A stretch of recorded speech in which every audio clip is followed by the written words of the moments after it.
5 years ago that I think really did stick. It's on the end of the Christmas video, the best little town in Mississippi. Aw, I love Have that. have that there, and it's like I thought you were going to say where people in progress meet. I thought you were the one that made that up. what is that? That's what their actual. That's the actual motto. Yeah. Say it again. Where people in progress meet, Lucille, Mississippi. The algebra teacher come up with that? Like, I don't know. that's a little boring, dude. Don't you Yeah. think? I think what you have is really The best good. little town in Mississippi.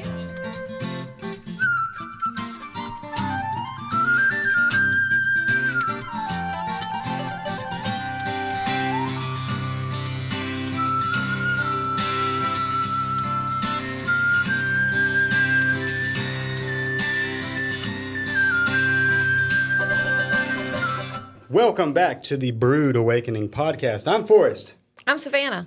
John. and we are the best part of your day. Where's The my Brewed camera? Awakening. The Right? Brewed Awakening, yes. We are recording a podcast slightly early because next week is Christmas, so this might end up being our last one before Christmas. Possibly. I don't want to be negative, I feel like it, but yeah, because the kids will be out of school next week. yeah. That's going to take a And lot of my time out. accumulatively, I have 3, y'all have 8. What is it? 4. It's only one more than yours. Oh, no, I was thinking altogether we have 7, which is close to 8. We like even numbers. We made Yeah. 4 kids. Are y'all done with your Christmas shopping? Yeah. Oh, yeah. Oh, yeah. I think we finished the last of it yesterday. Did y'all do most of it online, or Yeah. was it a mix? I'm an Mostly online shopper. online. I don't like shopping in stores. Really? Yeah, I hate It shopping. really depends, though, right? I mean, like, Yeah. for us, it's like buying kids' clothes or whatever. Mm-hmm. Brands have different sizes, and Kate has like that mama eye. She can just like that ain't gonna fit him, Yeah. but she does send a bunch of stuff back because of that. Like it comes Yeah. in, and I didn't order a whole lot of clothes, Yeah. so I don't think that's going to be an issue for us. yeah, Yeah, we bought a lot of clothes for them not long ago because they really need it. They hit a growth spurt over the summer and like Dude, we buy nothing clothes. fit.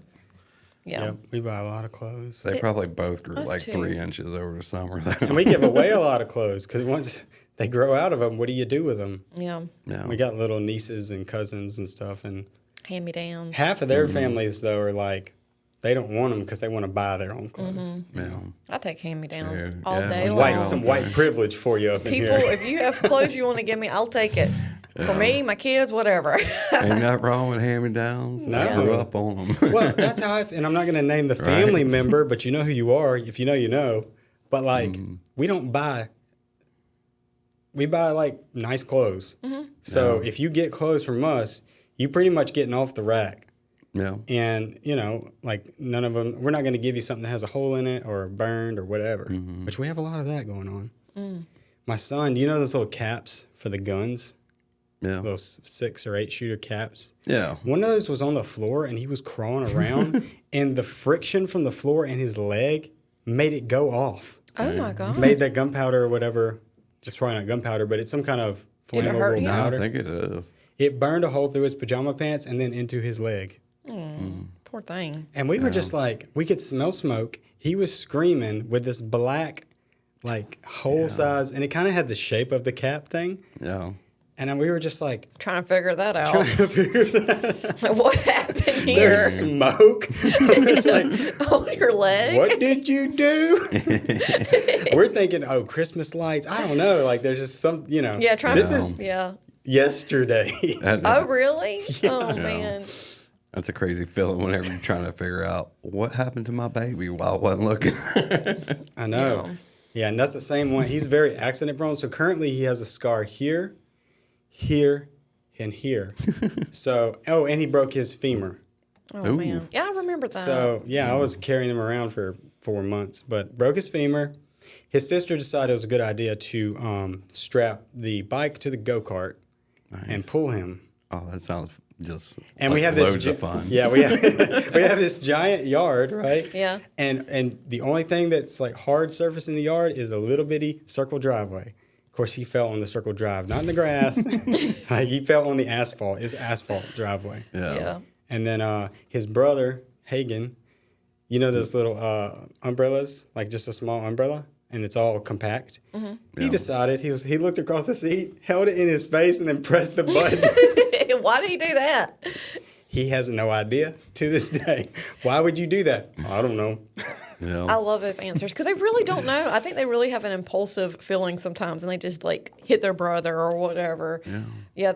Matilda did that just the other day. She like walked past Axel and like literally just pushed his head and slammed him onto the ground. I was like, why did you do that?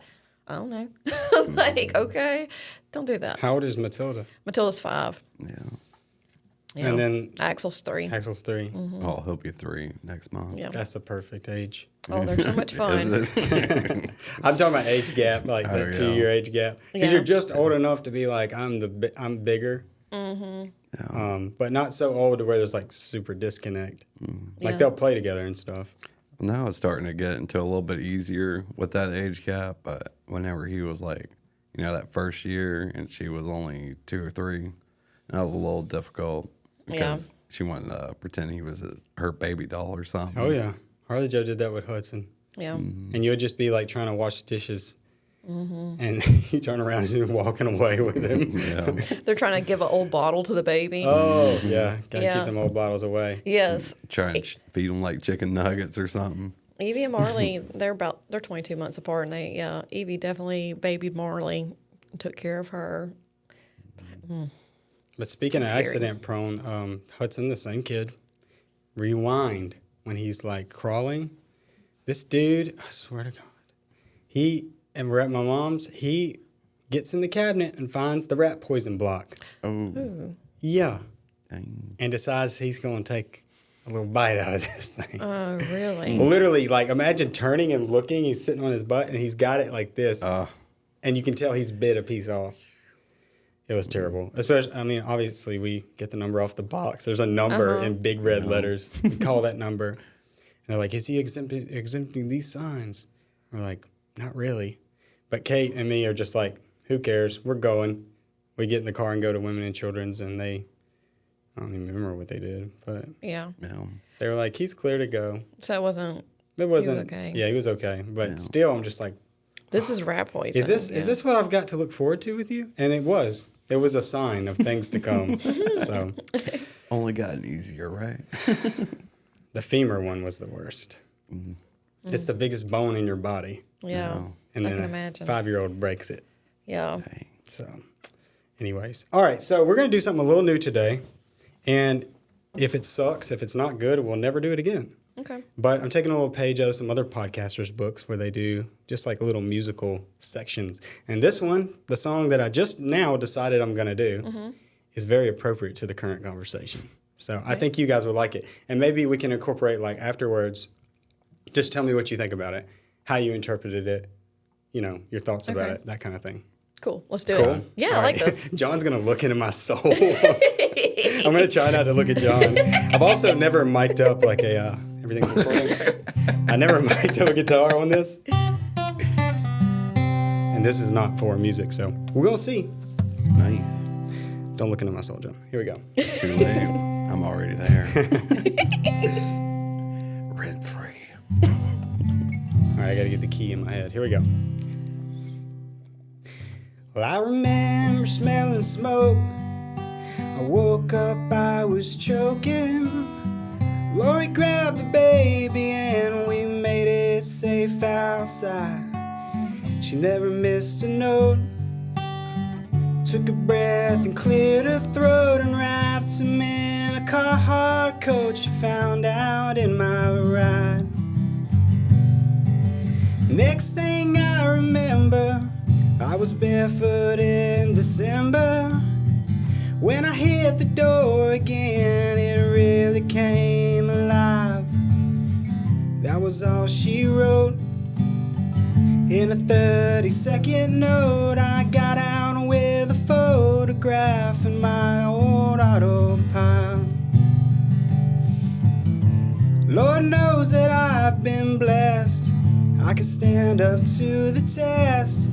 I can live on so much less. This much I've been learning. Feel the pounding in my chest. I'm scared, I'll confess. How am I to get my rest? The house I built is burning.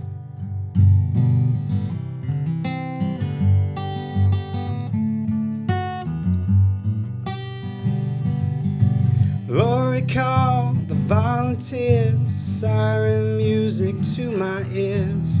The first I'd been glad to hear, the flash of red and blue. Can't repay the time they gave, there was nothing left to save. Shook all of the hands and waved, they'd done all they could do. Lord knows that I've been blessed, I can stand up to the test. I can live on so much less, this much I've been learning. Feel the pounding in my chest. Well, I'm fearful, I'll confess. How am I to get my rest? The house I built is burning. We snuck away 3 nights ago, laid down a logging road. We've been stuck in a motorhome about to fall apart. We finally made it go, got dealt a heavy blow. She said, I'll bet you'll make it, it's a long way from your heart. Lord knows that I've been blessed, I can make more out of less. Well, I can get my rest in any bed that I lay down in. Got nothing holding me, I got a couple memories, a picture of the 3 of us and my grandfather's browning.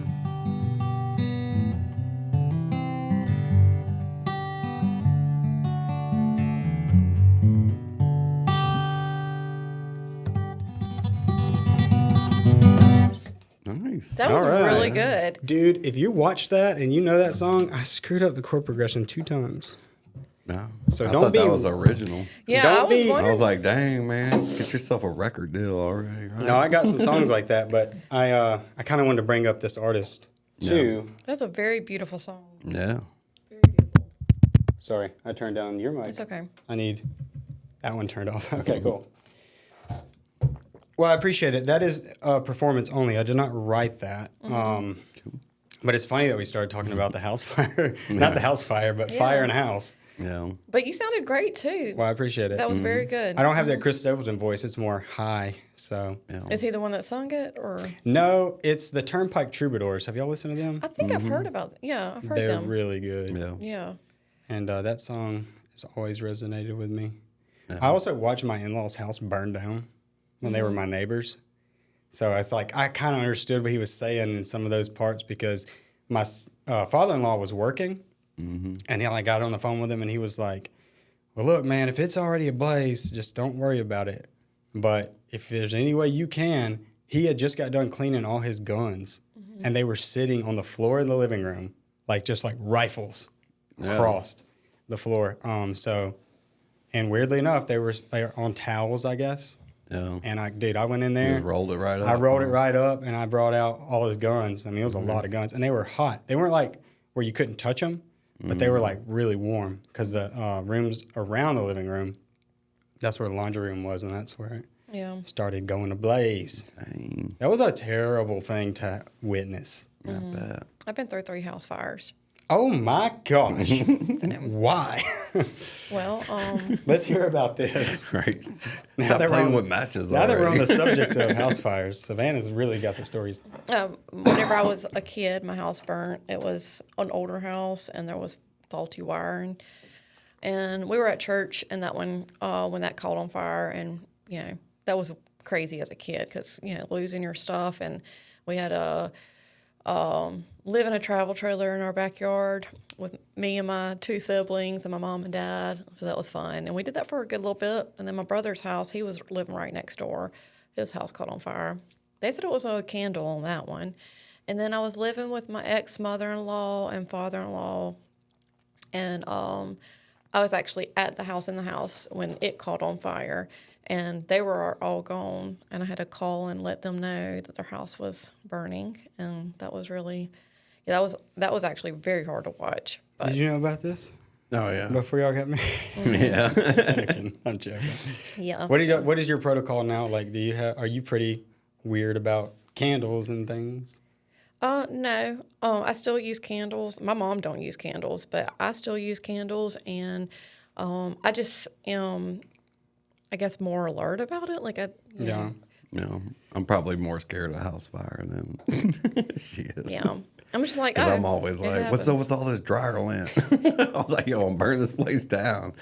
Yeah, it was. Yeah, there's that. And then, like, when I smell a little bit of smoke, It reminds me of. I'm starting to, like, Yeah. Yeah. where's that coming from? And then I'll go outside and it's like neighbors are burning something, whatever. But yeah, lint's a big deal, though. Yeah. That big, go into home improvement now, but that big tube that pushes all that air out, they sell like a lint snake. I don't know if you've seen those. Yeah. You stick it up there, spin it, it comes, and dude, you'd be surprised how much lint's just hanging out in there. Yeah. It's good to do once a year, twice a year. Yeah. Speaking of dryers, I've get been on some seeing dryers. wash machines. Dryers. Like there's an advertisement saying that your wash machine can build up nasty gunk and it make your clothes smell funny, and it's not good for your allergies. And there's an enzyme thing that you can throw in your wash machine, and like it eats all that up. Have you seen anything about that? No, but I need that because every few months, Kate probably doesn't care or doesn't think about it because I do it.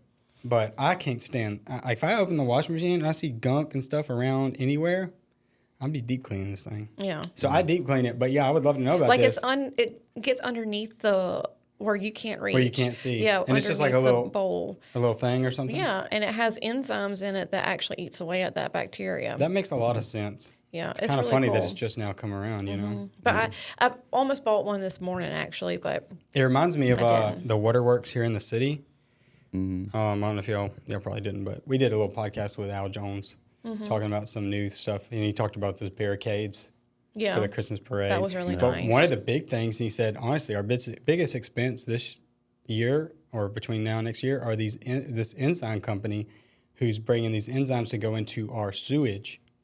And used to, I guess they had to drain it and have it professionally cleaned. It's like a pond type thing. I don't know. Yeah. He explained it. I never seen it. Don't think I want to. yeah. But he said, no, there's companies now where they come and they bring these, it's like enzymes, bacterias, and then also he said that they use bugs. There's like these special bugs you put in there, I bet. and the bugs eat it. It takes a few weeks, but your stuff is, clean and good to go. So it's just a funny thing that like nobody would have ever thought of Yeah. going on. No, I remember seeing those because I ran some of the like major sewer lines and water lines back in my early days in construction. Oh, okay. Yeah, but So you yeah, probably I know about always that. thought it was just a natural thing. Like, yeah, that's a septic pond for this part of the county or city or whatever. And I thought it was like the natural wildlife just cleaned it, or some kind of filtering system or something. Yeah, maybe I it just don't know. gets so bad and they're figuring out ways to like mega clean it. I was just thinking like the septic tank at our house because we're on septic. I Yeah. mean, you don't ever have to do anything to it. You will eventually, though. Oh yeah, at some point, but But they have packets that you can Sure. throw down your septic tank. I do that. Our I do last that. place, we lived there for 7 years, never had to do anything to the septic. Yeah. So if you like run it the right kind of way, you don't have to do anything. No, I agree. If My you mom. don't put like bleach and stuff down there because that bacteria actually like keeps it to where it doesn't overflow and stuff. Yeah, growing up when it would rain, our septic was screwed up. Yeah. And was just like a pain as a kid. But recently, I guess in the last couple of years, my stepdad finally had it redone at my mom's house. Mm-hmm. And dude, it wasn't that much. That was what was crazy to me. Like Yeah. he found a guy locally here that was like $2,800. He dug this giant hole, put this casket-looking thing in the ground that was you could get in it, Yeah. and buried it. And anyway, now you can use the bathroom when it rains. That's good. It's a revelation. Yeah. Yeah. All the things that we didn't have as a kid, my mother is enjoying. Yeah. I mean, She that was like a struggled. common thing too, that you would go over to somebody's house and like, oh yeah, it rained too much. Don't walk over there where that grass is really tall. Oh yeah, dude. My And, like mom's everybody's septic was leaking back then. my mom's house to this day just the yard holds water. Yeah. Like it's almost like the ground is concrete, and it's like a fish tank. Yeah. It'll hold it for 4 or 5 days. It'll just be Wow. sitting there. Ew. The rest of George County will be completely bone bone dry. Yeah. But That's the way my dad's place was in Ocean Springs. Like there's a section in Ocean Springs. Whenever it rains, it just stays. And, yeah. There's a lot of mosquitoes. Oh yeah.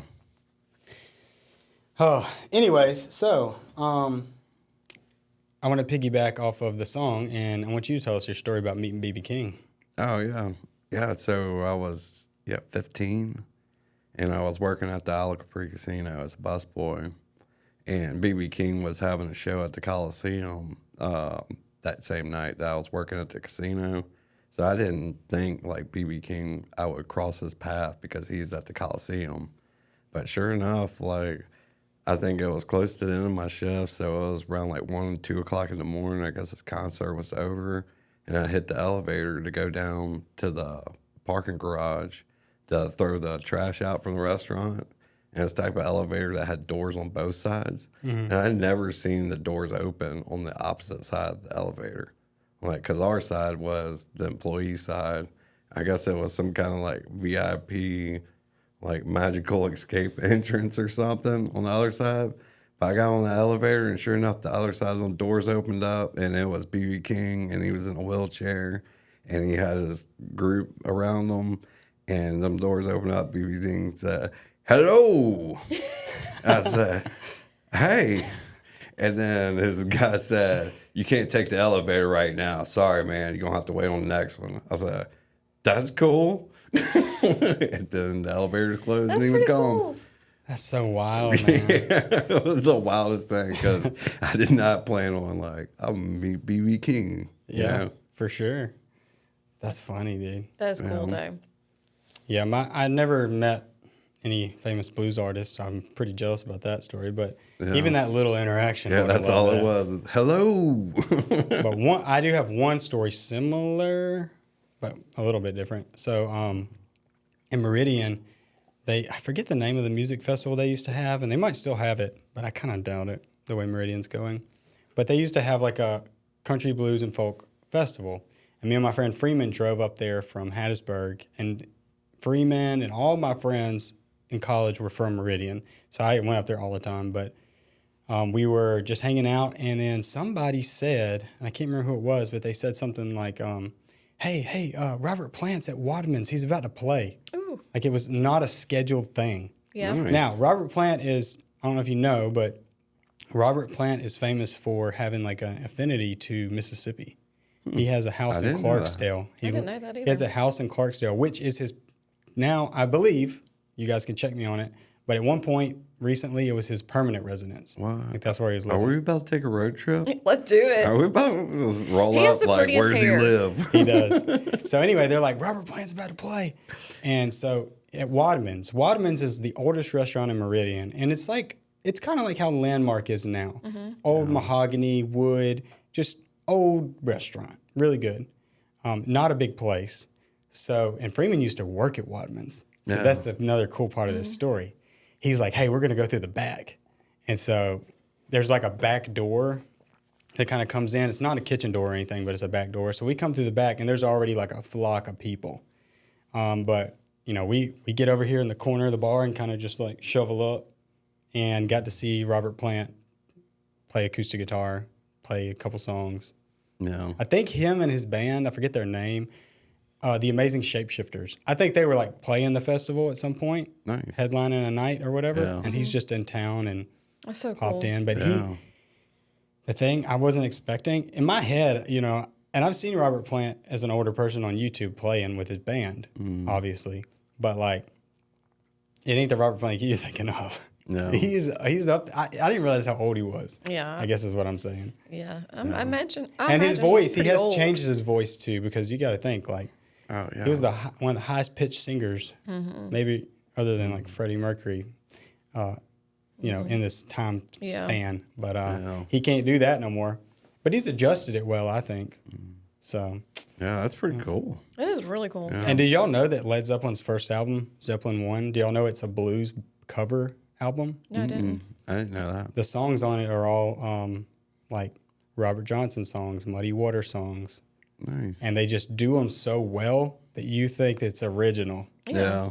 I guess kind of like that Like song. you did. A little Oh, bit, yeah. Because like if you go listen to House Fire, that is not how the Turnpike Troubadours sound. Okay. And any like musician will tell you, don't try to sound like John Mayer. Just play his song and sound like you. Yeah. If you want to cover somebody's song, it's much better to just do it and let it come out how you sound than like Trying to match try it. to do this for us. Yeah. You know, or whatever, you know what I mean? Yeah. But a lot of musicians do that, and I'm very guilty of it in the past. Yeah. Yeah, some of the great ones, they just do it their own way, and it could be something that you would never expect. Like Whitney Houston with "I Will Always Love Yeah. You." Dang. Even Dolly Parton, I That's think, a was really like, good one. yeah, she Yeah. needs And to then sing that Johnny song. Cash, whenever he was in his later years, he did some covers that were really good. But, you know, it was iconic Johnny Cash, late in life type style. That voice. Mm-hmm. Yeah. I was trying to think.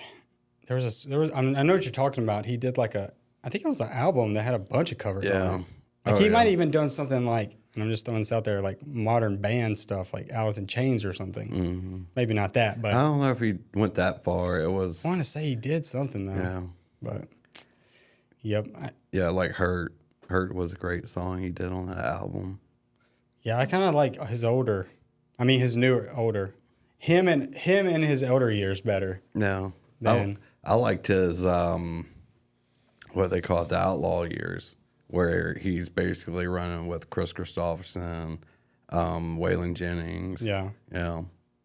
Dude, he's got Those some years were really, really great, and Waylon Jennings is really great from that time too. he's got some really good gospel albums. Yeah. Isn't that crazy? Yeah. Elvis does too. That's what I was about to say. Elvis is a very good example of somebody that like takes a hymn and just like makes it so good. Red Clay Strays has done that with a couple of songs too. Mm-hmm. I love old like hymns. Yeah. Yeah, I'm trying to think of the Zeppelin 1 album, a song you guys would know. But they're pretty much all, I Can't Quit You, Baby. I don't know if you know that song. But that song was originally recorded in like the 30s or 40s. Yeah, I don't know. And then it's so funny. Like I've been listening to that thinking it was a Zeppelin song Yeah. forever. And literally just recently, I Can't Quit You, Baby by, who was it? It was an old blues player, like T-Bone Walker or somebody. Yeah. Comes up and I'm like, hold on. Oh my God. Yeah. You did it to me again, Zeppelin. Yeah. But they're really, really good at that. Yeah. Country Riverside Blues, that's another one. I think that's Robert Johnson or Muddy Waters. But anyways, I can go on about music all day. I have come up with some topics for today. Nice. If they suck, tell me to skip them, Savannah. Okay. I kind of like this one. Are small town businesses winning right now? I know we can only talk about our area, but I guess like I'm thinking about it in the way that Main Street was definitely dead when I was a kid. You know, it was kind of like everything was over here where we're at right now Yeah. on this side of town. So what do you think about that? Like small town coming back? Like the overall for everywhere, not just here. Yeah. It seems to be like a reoccurring thing. I mean, you go over to Wiggins and they got a little. They're a small town, but they're booming. But I think Leaksville is trying in some ways to grow, but They are. I haven't been over there recently. But yeah, it does seem like that. Yeah, and sometimes I small feel towns bad is for Leaksville. coming back. Or I don't know. Because we're like, it's almost like we're their big brother. Yeah. It's like I want them to step out of our shadow a little bit. But the thing is, like, they're going to have to come together and, like... Is it a routing issue for them? But Like I people think coming it's over a there. population thing. Yeah. Just, you know, the city of Lucedale has more people condensed around it. Maybe not just inside the city, but all the surrounding areas are very populated. Like Yeah. Central, Agricola. I mean, there's just tons of people right outside of Lucedale. And it doesn't seem that way in Leaksville. Like, it feels like once you leave Leaksville city limits, like, it's, you know, 50-acre lots. why is the population so little there, though? I mean, we had a huge growth, like, of people just moving in around COVID and afterwards. I'm surprised more people didn't move to Greene County. I hate to Probably throw... Walmart. Yeah, I was about to say, I hate to throw so much credit to corporate America, but Walmart is probably responsible huge for factor. a ton of growth in a ton of places. Even like forget the super Walmart, the Walmart that was in this building. Yeah. I mean, that was a big deal, back in the day. It's kind of where everybody shopped. And you had the Wayne Lee's across the street, which was competing, but they didn't have the clothes, the electronics. Yeah. The one-stop shop is a that big makes advantage. sense. I don't know why I didn't think about that. But what I think people are after, and I don't know if y'all been to Laurel. Laurel is a really good example. I've heard about them. I haven't been there though. No. They're really, and I know the lady who runs. There's this organization that's nationwide, and it's called. I think it's called Main Street America. But you probably heard of it. But they're part of that, and so there's all these initiatives and grants, and it seems like there's a lot of benefit to being in it, and it doesn't hurt that they have the success of the number one HGTV show right now, and for the last probably 6 or 7 years. That's awesome. That helps a lot. And then that, like when we were living there, it's so funny. We lived there 2 years before Hometown, and then probably 3 years after it started. And so we really got to see the whole thing. Yeah. Like Main Street was as follows. It was Robbie Scruggs Photography, My Little Shop, which was basically what you're in now. It wasn't like a storefront. It was hidden. The Night Butcher and Agape Church. And everything else was like hanging on by a thread. There was an old shoe repairman across from me who still repaired shoes. I mean, he like really specialized in like Red Wing work boots, stuff that could be resold. There was a coffee shop, but that was like right before that coffee shop boom, in my opinion. Yeah. And then fast forward, there's no vacancy on any of the downtown buildings. They've got like some of the coolest stores for men and women and children. They have a full-on toy store, like the ones you see in movies, where it's just like toys to the ceiling and like I don't know. It's like something that you would want to go to as a kid, not a Toys R Us, but Yeah. I think We do have a toy store. I don't know if you knew that. I knew we had one, or we've had one. A lot. Have we not had one a lot? Like it comes and goes. Is it seasonal? Oh yeah. Well, Or is this a different people? It's This is a different new people. owners. Yeah. Okay. That's cool. I'm going to have to go in there and show some love. Yeah. I have bought some from that shop across from y'all's, Button and Bows, I think. They have nice stuff there. She has a lot of toys in there. Yeah, we got a lot of really good shops on Main Street, but I do like get disappointed in seeing some of the buildings that are either vacant or just like housing air conditioned stuff and not doing, not really a storefront thing. But I don't know. Yeah, it I is what it agree. is. I wish it was more retail stuff because that's what it needs to be. Yeah. Yeah, the air conditioner guys, they need to go find a Sorry, y'all. building. I don't like it. I don't. Yeah, just go find a building. It's off the beaten path. Yeah, nobody's going into that building. You're talking about like where Bullseye is, right? Bullseyes could pick it up too. What's in there? Nothing? No, there's stuff in there, but it's just like it's a hit or miss if it's open or closed. Oh, Bullseyes is still a thing? Yeah, I think so. Because I need some guitar cables, bro. It's been a while since I've been in there. I've been in there in the past year. So Really? Because but you wouldn't know because there's no like you just pull on the door, see if it's open. yeah. Yeah. That's basically what you got to do. Hey, get it together, bro.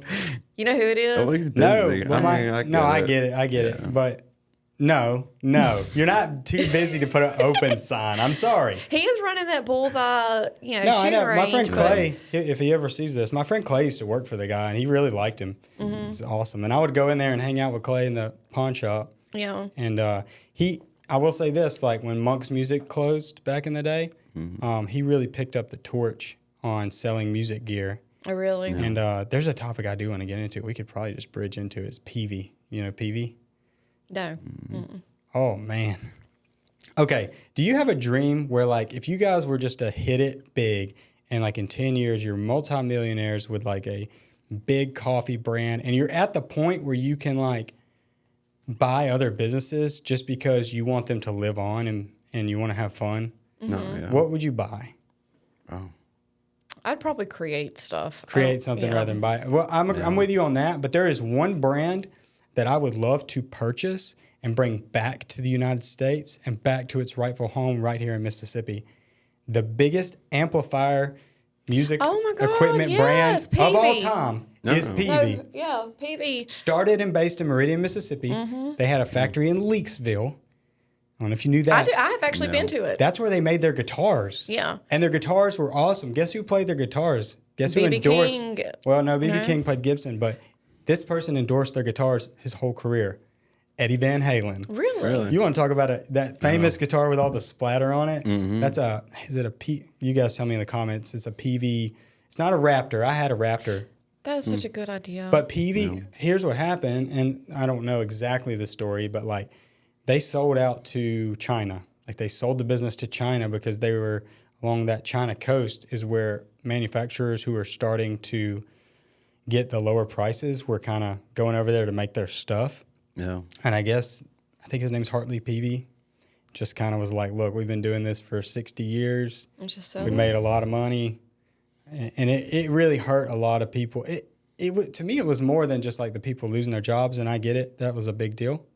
But it was like a piece of history. We're the birthplace of the blues, which means we're the birthplace of American music, which is why it said that on your tag before this recent tag.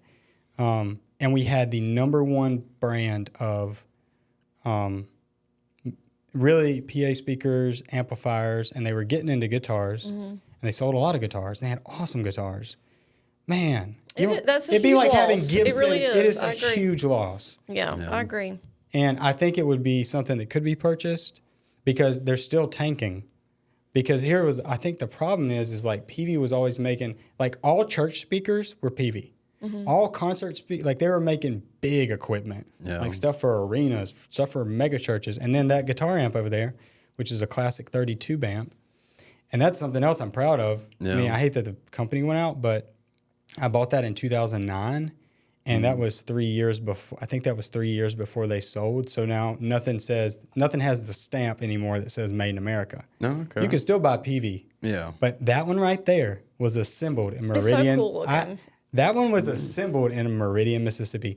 The one on the very end. There's two Peaveys there. Yeah. Yeah. The Classic 30 is the little baby one. That's the one I purchased at the factory. Nice. But then this red one, I stumbled upon it at Bullseye Pawn Shop. That's the one I'm looking at. I cool. love that one. That's just a bigger version of the 30. Yeah, it's so called the cute. Classic 50. It just has it has 3 extra speakers. So if you're playing like a bigger venue, like for our little blues thing that we're conjuring up, I will probably play through the red one. Yeah. But I'll have the little one because, dude, these are tube amps too. It's not a solid state amp. It's not like a computer like this thing. These things are operating off of these voltage tubes that look like light bulbs. Yeah.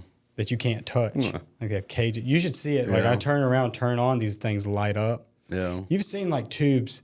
For TVs. Exactly. I've seen that. So it's basically an analog amp, which anybody will tell you in the guitar world sounds so much better. Now you pay an extra $1,500 for it. You can get that same amp for $400, or you can buy that one for $2,000. Yeah. But you just get that authentic sound. Now it's a pain in the butt because the tubes bust or go out. No. You got to put on some white gloves, order them, reinsert them. Yeah. But it's one of those things. It's kind of like vinyl versus digital. Yeah. Like that's the vinyl version. Yeah. That's cool. So Well, you're lucky to have it. I love it. I am because they don't make them in America anymore. Those Yeah. are 2 American-made Peaveys, You're lucky made boy. in Meridian. Yeah, that's so cool. I don't know, and it's like it kind of goes to it harpens on to the blues too because it's like it's not just a. No offense to Fender. Fender is killing it right now, by the way. Yeah. But they? no offense to Fender. It's just, it doesn't have as much like of that Nostalgic Mississippi. feel. Yep. Yeah. But I don't know. That would be my dream. That's a pipe dream. Yeah. Yeah. I'd like to take over the motel on Main Street. Oh, please. If I could. Please. I would be, there would be so much that would There's be so done. much It'd you be the could coolest do. place, I swear to God. But What do you want to do to it? And then what do you want to do to it? I want to take it back to where, like, its original day. That's what I Yeah, want. I like wanna, a 1950s. Yeah, it's like a 1950s little motel. Make it really cute I like and that. quaint, but also have all the luxuries that we, have today in there. But heck, gosh, it'd be so much fun. Can we vow to do that, please, together? Nope. I have did that with I have somebody. to be a actually. part of that. I done made a vow to Who? my cousin Bettina and her husband John. So this can be you a- can come this in can with be a us. five-way I think. venture. Okay, Yeah. we need a lot of money We for need it. lots so, of investors to make this happen. John and Bettina, we got another one. Let's go. No, we'll go find the investors. That's my specialty. Yeah. I go find the rich people to give us the money. Yeah, I think buying the motel is probably going to be the hardest part because he knows he's got good real estate. Yeah. He's sitting on it, and yeah, he ain't going to let it just go for nothing. Yeah. Even though it looks like scariness. It's going, I imagine it'd take a good bit of renovation to bring it up to like a boutique type hotel. Yeah.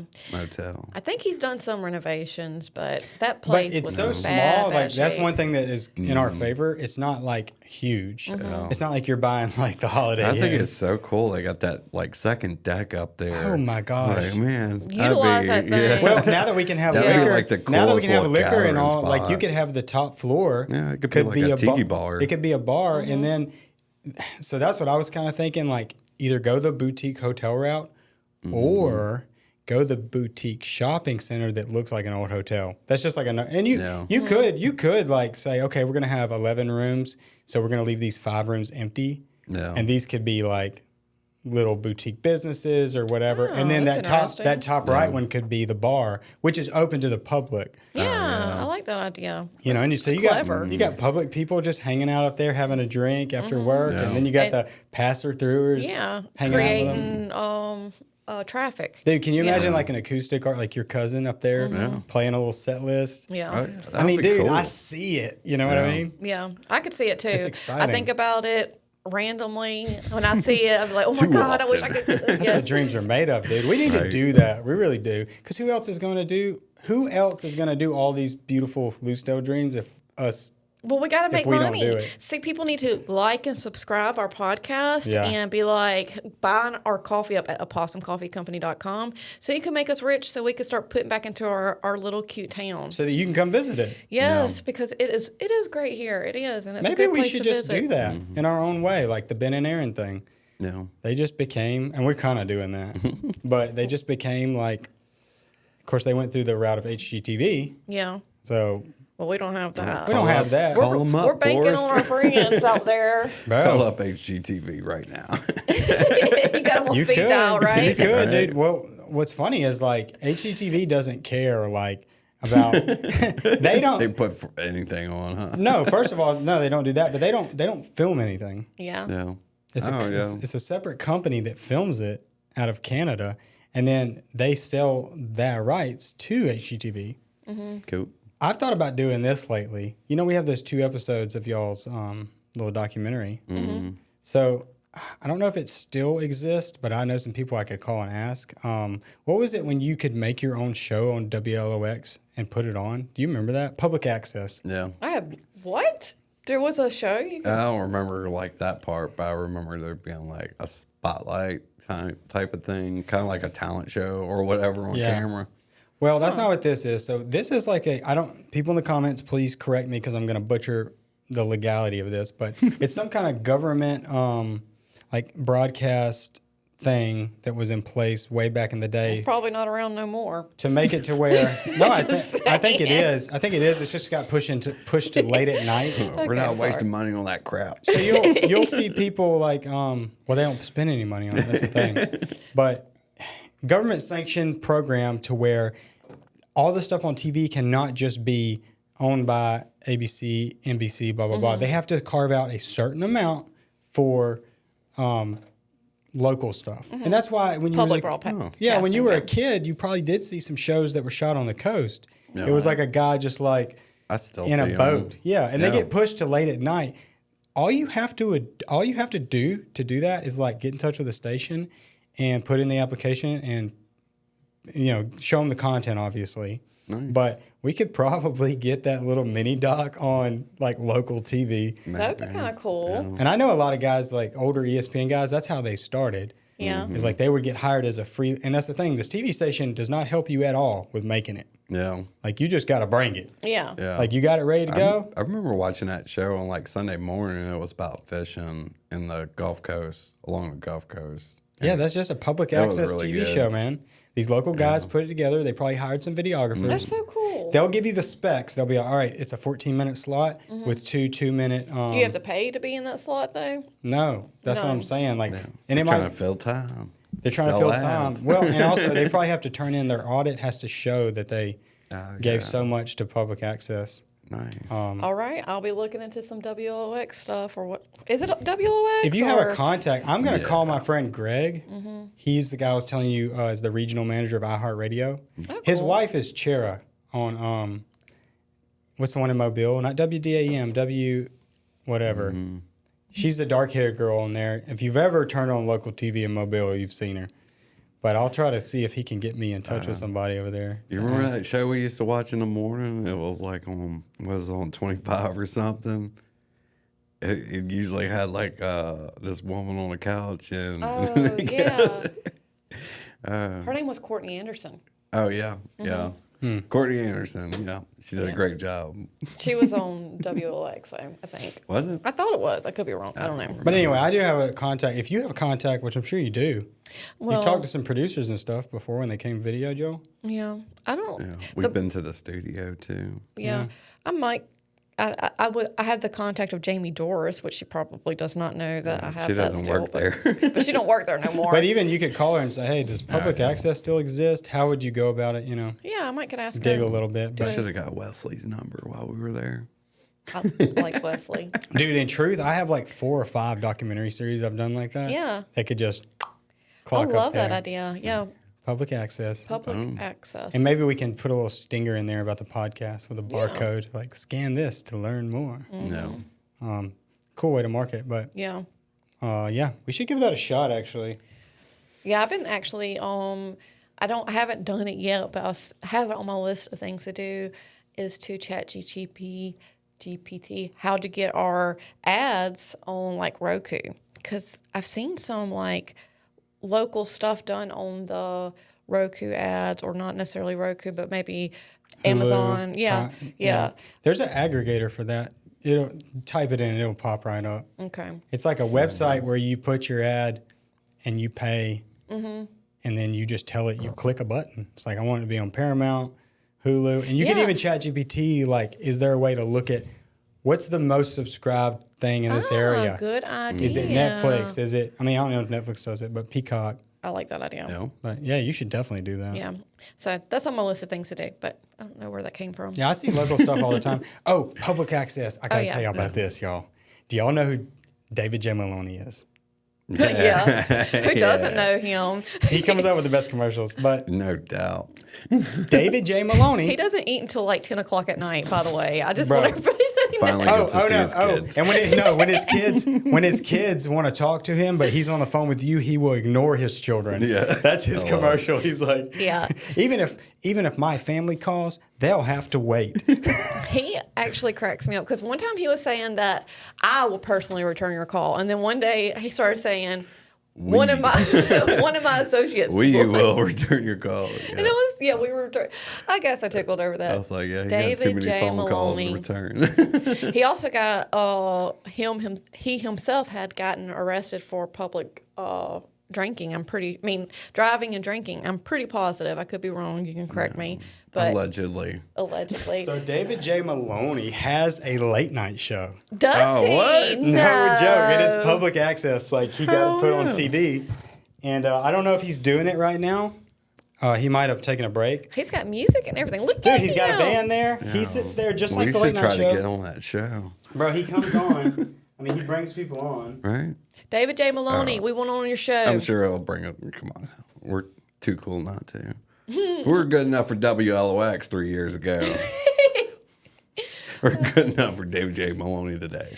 I don't know. Gosh, He's I pretty wanna cool. find a good one where he was doing them all in studio. Like the one you just saw. He was, He gives have me to talk into the mic. Better Call Saul vibes. oh yeah. It's all That's good, not him, man. that's his guest. It's all good, man. He switched to like Zoom meetings, but dude, he was doing it out of the Hard Rock Casino, like I guess renting an area. Is that Tiger King? Nice. Tiger King? Joe Exotic? On think the it phone is. with Joe Exotic. Yeah, he did the same. He's talking to Joe Exotic. Nice. No. That's what I'm talking about, David J. Oh my Maloney. gosh. No, he's not. What's he doing? No, he's not. How did he get this? How did he get Joe, first of all, and how did he get Joe Bonamassa? You got to be kidding me, dude. I don't He even must know just who throw that is. money at people, dude. Joe Bonamassa is probably the #1 blues player in the world right now. What? He's Wow. so good at guitar, and he's played with everybody: B.B. King, Eric Clapton, everybody. Well, hey. I thought he was based out of Mobile, but I guess not. He is.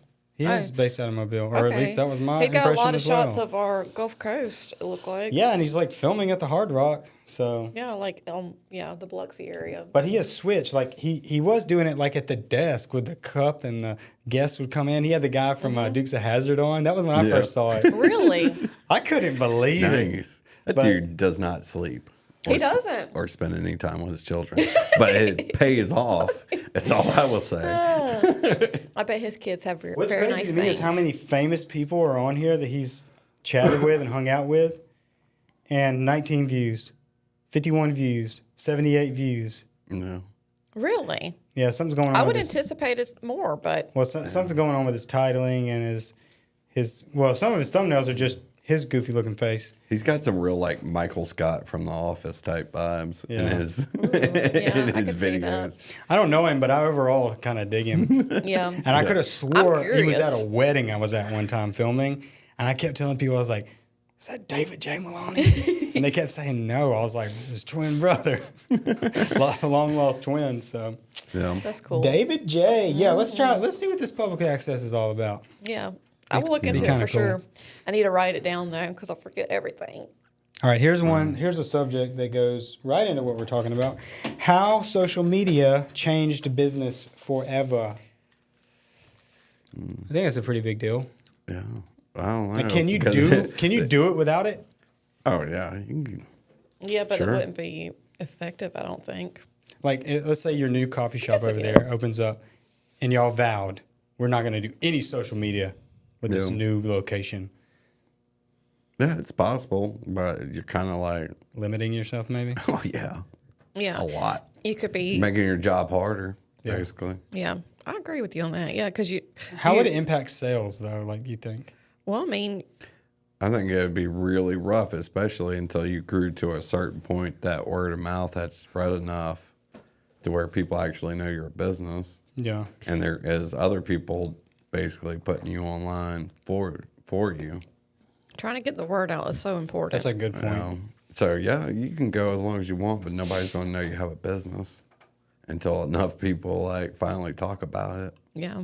I didn't use this chair last time. I knew there was something like different. Do you not Anyway. like it? Yeah. No, I like those chairs, and I used the one out of the other office there. Mm-hmm. So, anyway, sorry to interrupt, but Yeah. I was just like, why is this chair squeaking? It didn't squeak last time because I didn't use it last time.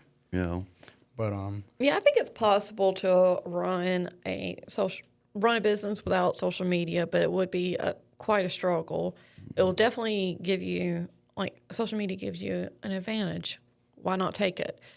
But I also wonder, like, how you execute your social media, how much does that affect you? Like, if you're just making posters or flyers and just that's your everyday post, do people like that? Or if you're being repetitive and saying the same thing over and over and over again, I don't know, but it might work for people because the algorithm collects that and put it out there. But I'd say it probably works better than nothing.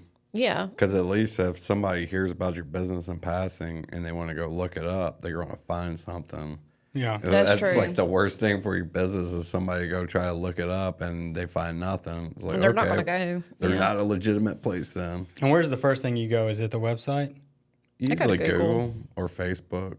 Yeah, I think some social media Yeah, platform Facebook is too. probably first for most people. You know. Now, if they're like, oh, this looks really cool, I'd like to order some, then they're going to go to the website. But really, the doorway into all of it, to me, is a social media platform. Yeah. Now, it's going to vary depending on your audience. I think y'all's is Facebook. I know mine's Facebook. Yeah.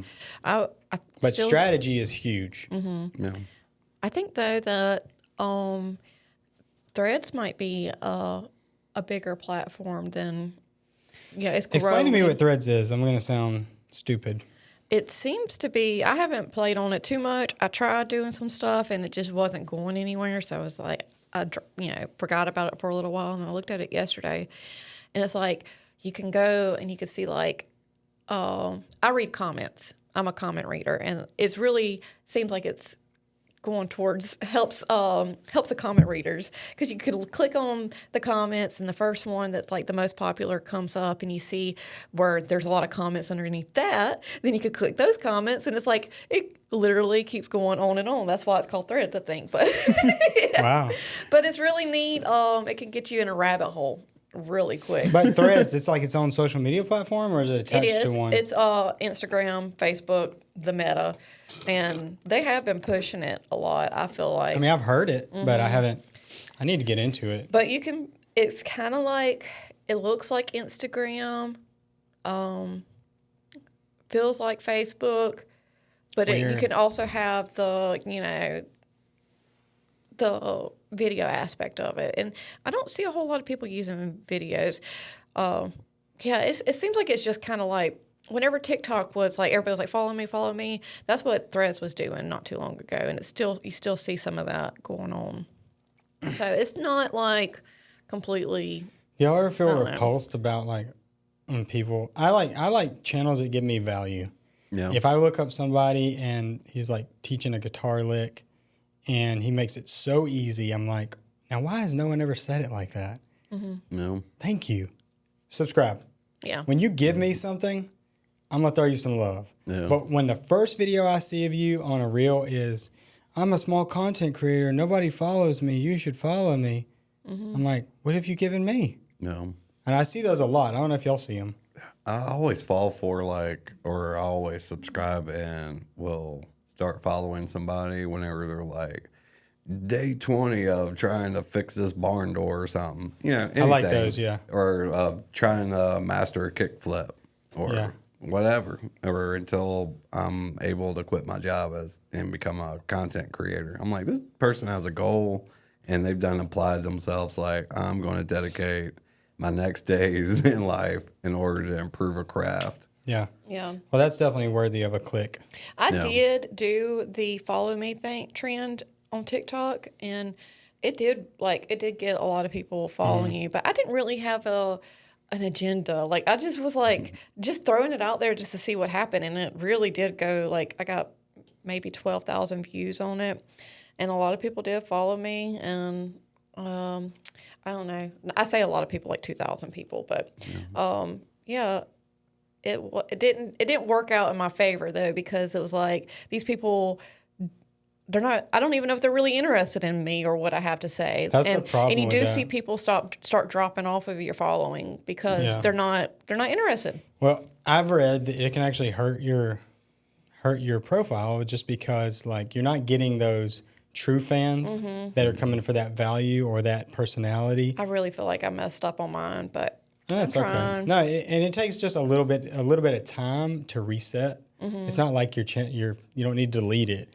But I know somebody who has 50,000 subscribers on YouTube, and she had if you just look at it, it's like, oh, you have a very successful YouTube channel. Mm-hmm.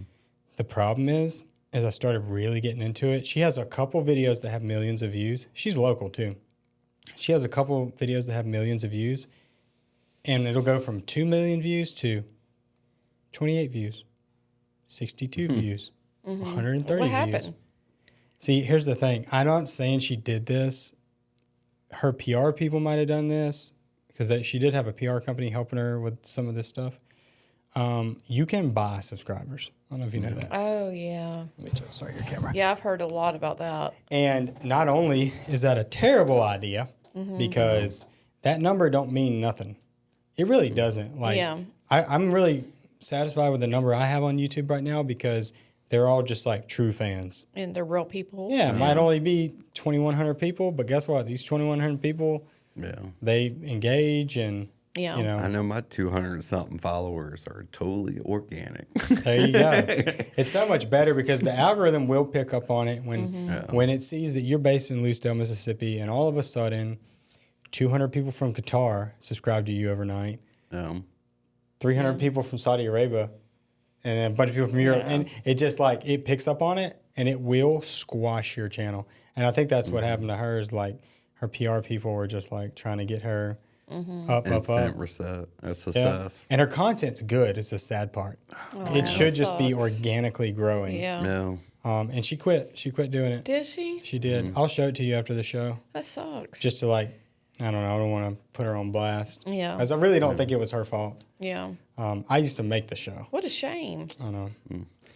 It is a big shame, dude. But, But social media is tricky, man. It is. It's so hard. Getting the word out, though, that resonated with me when you said that because to this day, I meet people. I didn't know you were here in Lucedale. I know we had somebody who did your kind of work in Lucedale. I'm like, dang, I ain't getting the word out, bro. I mean, I feel like, though, like social media helps, right? Yeah. Every time the Christmas parade is probably my biggest marketing tool, period. Yeah. Because every time we do it and post it, It just blows up. this time, so first time we did it, it got 50,000 views in a couple months. The second one got 27,000 views in its lifetime. That's all it's had. Still a lot. Yeah. This one, it's gotten 50,000 views already. Wow. It's already surpassed both of those. It was very good. I don't even Very, think very it's that good. Like, I have to turn it around so fast. In my head, I'm thinking, like, there's at least 1,000 things I could have done to make it better. But I got to get this thing out. Like, I was at the church. My daughter was doing choir practice. And I was at the church in the back pew editing. Well, I thought it looked great. But it's one of those things you just got to turn around and make it good. Not great, but good. Yeah. But, yeah, that helps a lot because people see it and then are like, dang, I didn't know we had a video guy here. And this like, helps you out too, how? I would think. How do you not know? I guess I'm not doing enough. Yeah. I've thought about doing like physical advertising. Like a, what is it Billboard. called? Billboard, yes. Yeah, I was going to say anything. boardwalk. I don't know. But because that is, I mean, I still believe in physical advertising. I don't think it's completely I wanted dead. to do a yeah. billboard before. I've looked into it. I've looked into the one on 98. Yeah, I think the city should get a billboard on 98. That would be a really great idea. It should just have an arrow pointing down Old Mobile Highway and should say. I think they do have a billboard on 98. No, I don't think so. Yeah. I live on 98. I would see that. Isn't it right there before the Chevron Dab's place? There used to be one. And I think they used to gave say, it like up. McDonald's, but it had like all the corporate gas and things Bullshit. there. But I don't think they have that anymore. I think they gave it up or didn't renew it. Yeah. Because I drive by there almost every day. Yeah, I think a billboard on 98 would be really But it beneficial. needs to, like, no offense, City of Lucedale, no offense, anybody else, I need to design it. I mean, I'm just telling you, it needs to invoke, like, the small town hallmark culture that we have. Yeah. It can't be like that one you're talking about. Yeah. It can't be. Yeah, because it's so busy, you don't really, and the stuff on it were so small. Like, there's so many logos. and, Yeah. Like, Well, they'll welcome to Lucedale. I wouldn't even just put kinda- business logos on there. I would put in old time letters, almost kind of like the flyers I sent you that I've been working on. Something not exactly like that, maybe a little more mainstream, but like just say Lucedale, Mississippi. And the slogan I came up with 5 years ago that I think really did stick. It's on the end of the Christmas video, the best little town in Mississippi. Aw, I love Have that there, and it's like I thought you were going to say where people in progress meet. I thought you were the one that made that up. what is that? That's what their actual. That's the actual motto. For Yeah. Say it again. Where people in progress meet, Lucedale, Mississippi. The algebra teacher come up with that? Like, I don't know. that's a little boring, dude. Don't you Yeah. think? I think what you have is really The best good. little town in Mississippi. Yeah, I love it. Well, where I got that from was when I was a kid. Let me finish the billboard. Let me finish the billboard. Best little whorehouse in Texas. Yeah, right? Jesus. Look, Lucedale, Mississippi. That's what my mind went Or just to, that Lucedale. movie. Lucedale, the best little town in Mississippi. Shop, eat, blank, local, arrow. Yeah. And just make it like stylistic and just like, almost like if you look at like Cleveland's, I don't know if there's a Chamber of Commerce or what, but dude, they do such a good job on every Cleveland, Mississippi. I haven't seen it. Whoever's running all that is killing it. Yeah. But when I was a kid, and I'm going to shut up, but when I was a kid, Mr. White was the mayor. I don't know if you remember. So, Dr. White, right? yeah. So we Yes, entered. that's correct. He is a doctor. I don't know why I call him Mr. White, but He does Dr. not White. like that. Oh, sorry. Most doctors don't. Yeah.